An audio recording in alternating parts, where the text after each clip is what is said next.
Hey guys, I'm going to make a little commentary here on why I support uh, Donald Trump and why I voted for him in 2016 and why I'll probably vote for him most likely in 2020.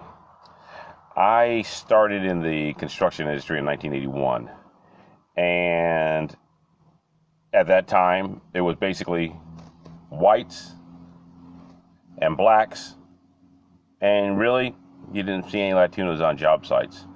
The whites were usually in charge. They were the superintendents, they were the foremen, they were the crew leaders, and the African American community was really concrete finishers, block masons, tenders, but not really in roles of leadership. They may lead a crew of finishers and stuff like that, but they typically weren't in charge of white people, okay? And that's the way it was back then, and that's, but you really didn't see any Latinos. When I was in elementary school, middle school, high school, we really didn't have anybody considered a Mexican. We had my Cuban family members and maybe a couple other people. But anyhow, I started in 1981 in the construction industry, and then right after Reagan gave amnesty in 1986, I don't know how many millions of people he gave it to, around 1989, I started to see a lot more Latino people working on the construction sites, which I didn't even think anything of it at the time. It just, hey, somebody's working here. I didn't even think about the past. But as it came around to 1991 and 92, I started to see more Latinos there, which are probably ones that were given amnesty. I'm not saying they were illegal or anything like that. And then 93 came around. I saw less and less African Americans. I saw more Latinos, which could be work ethic, harder drive, whatever you want to say positive about Latinos. Okay, my father's from Cuba, and my wife's an immigrant. I have no problem with immigrants. So it got around 1993, 1994, 95, 96. A black man on a construction site where I worked in civil construction, and I worked sometimes on like larger condos. But really, after the 93, 94, I swear to God, right up until almost Trump got elected, the safest place for a black man to be was on a construction site where somebody threw a hand grenade, because there was going to be no black men there. And that's the truth. I'm talking about living in Florida and working in North Carolina for 5 years. Immediately, so I knew that the impact for African Americans was traumatic. Not only did you not have the father there, but he didn't bring his son in to learn the trade. Not that there was any fairness to the 70s, 80s, 60s, none of that. We'll stipulate all that stuff. White racist supervisors, all that. We'll stipulate all those things occurred.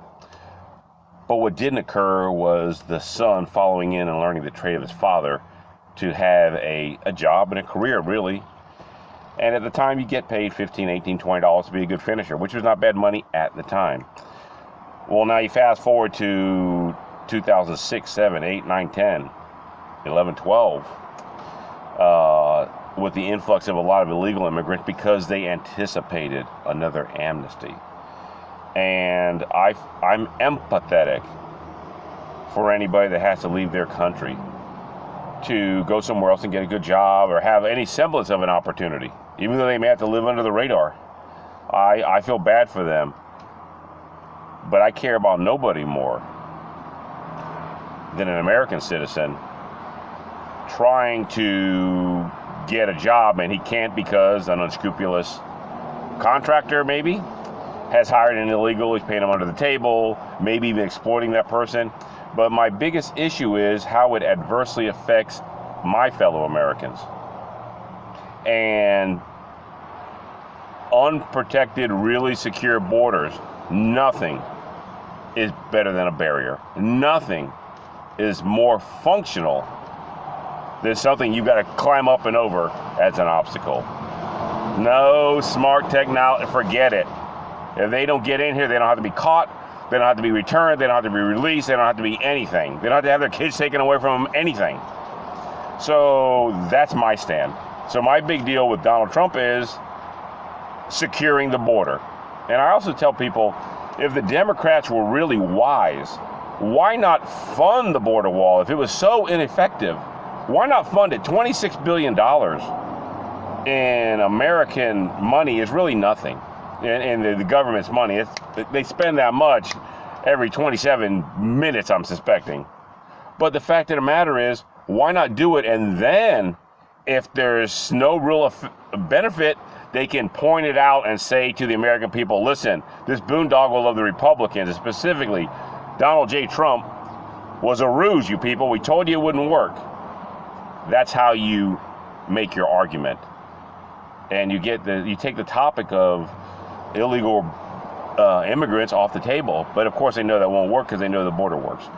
My second biggest issue is, really, China's stealing intellectual property, and or if you go do business in China, you are compelled to give them certain information.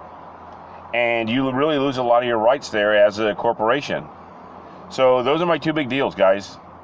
Illegal immigration, not legal immigration, and China. The rest of the stuff around the corners and stuff, forget it. I'm good enough to help my fellow American out if I can.